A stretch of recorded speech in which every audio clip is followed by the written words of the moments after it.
ইসলামে বিয়েতে উকিল বাপ রাখার বিধান কি? হারাম। স্বামীর পায়ের নিচে স্ত্রীর বেহেশত, এটি কোন ধরনের হাদিস? জাল হাদিস। খাবার খাওয়ার সময় সালাম দেওয়ার বিধান কি? জায়েজ। স্বামীর নাম ধরে ডাকলে অমঙ্গল হবে, ইসলামে কথাটি বিধান কি? ছোট শিরক। ইসলামে কাকড়ার মাংস খাওয়াতি মাকরুহ। কুইচ্চা মাছ খাওয়া কি? হারাম। ছাগলের মাংস খাওয়া কি? হালাল।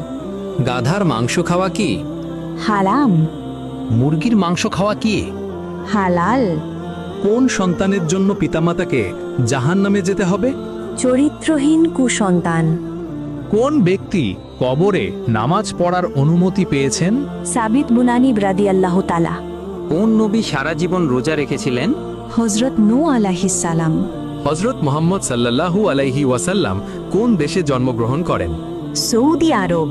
ইমাম শব্দের অর্থ কি? নেতা বা দলনেতা। মুয়াজ্জিন শব্দের অর্থ কি? আহ্বানকারী। ইকামত শব্দের অর্থ কি? দাঁড় করানো। হুজুর শব্দের অর্থ কি? জনাব বা মহাশয়। নামাজ শব্দের অর্থ কি? প্রার্থনা করা।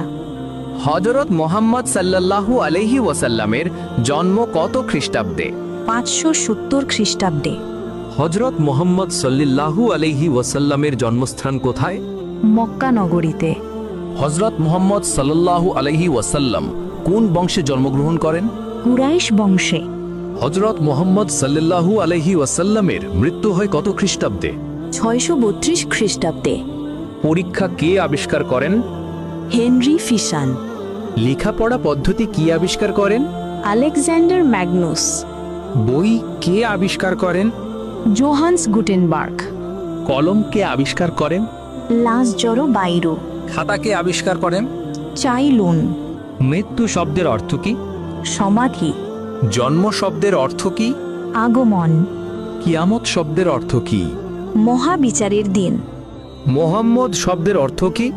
প্রশংসনীয়। হযরত শব্দের অর্থ কি? মহামান্য বা সম্মানিত। হারাম শব্দের অর্থ কি? নিষিদ্ধ কাজ। হালাল শব্দের অর্থ কি? বৈধ বা অনুমোদিত। নবী শব্দের অর্থ কি? ওহীপ্রাপ্ত বার্তা বাহক। রাসূল শব্দের অর্থ কি? আল্লাহর প্রেরিত দূত। নফল শব্দের অর্থ কি? ঐচ্ছিক ইবাদত।